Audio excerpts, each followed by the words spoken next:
পতিত স্বৈরাচারের কিছু দোসররা বিভিন্নভাবে নামে বেনামে ষড়যন্ত্রের জাল বিস্তার করে চলেছে।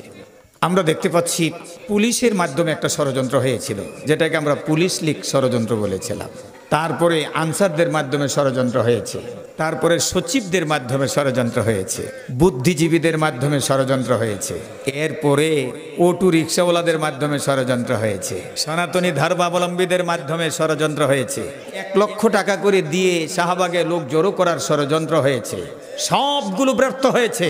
এখন চিন্তা করেছে সাম্প্রদায়িক দাঙ্গা কিভাবে লাগানো যায়। এজন্য ইসকনের নামে বাংলাদেশে নতুন করে ষড়যন্ত্রের জাল বিস্তার করেছে। আমার কলিজার টুকরা যুবকদের আইডল সাইফুল ইসলাম আলিফ, অ্যাডভোকেট চিটাগাংয়ের, তাকে হত্যা করে জাতির মধ্যে বিশৃঙ্খলার চেষ্টা করেছে সরকার। অত্যন্ত মেধার সাথে যোগ্যতার সাথে চিন্ময় কৃষ্ণ দাস ব্রহ্মচারীকে গ্রেফতার করেছে।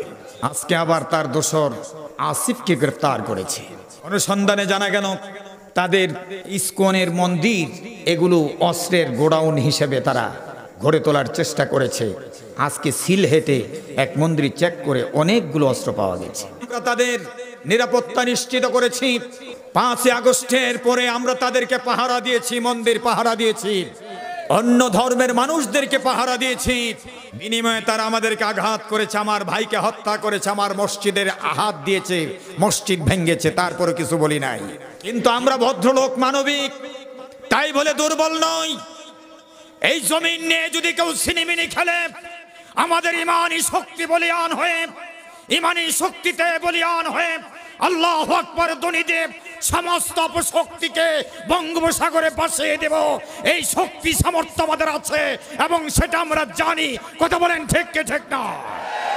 ইসকনকে দ্রুত সময়ের ভিতরে বাংলার জমিনে নিষিদ্ধ ঘোষণা করতে হবে, এটা আমাদের প্রাণের দাবি। আর তাওহীদি জনতার মতামতকে প্রাধান্য দিয়ে এই জমিনে আগামী দিনে কোরআনের পার্লামেন্ট, কোরআনের বাংলাদেশ গঠনের লক্ষ্যে আমাদেরকে এগিয়ে যেতে হবে, কাজ করতে হবে। কারা কারা রাজি হাত তুলে দেখাও মুসলমান। ইনশাআল্লাহ আমরা ঐক্য ধরে রেখে এই আগস্টের মহাবিপ্লব, গণ অভ্যুত্থান এবং স্বাধীনতার সুফল বাংলাদেশের মানুষের ঘরে ঘরে পৌঁছে দেব। সকলে বলি ইনশাআল্লাহ। আল্লাহ তাআলা কবুল করুন। যত ষড়যন্ত্রই করুক না কেন আমাদের ঐক্যে ফাটল ধরবে না। আল্লাহ বলেছেন ওয়াতাসিমু বিহাবলিল্লাহি জামিআ ওয়ালা তাফাররাকু। আমরা আল্লাহর কোরআনকে ঐক্যবদ্ধভাবে, সংঘবদ্ধভাবে, সংগঠিত হয়ে জামাতবদ্ধভাবে ধরে রাখতে চাই। কারা কারা রাজি হাতটা তুলে দেখান মুসলমান। লিল্লাহি তাকবীর।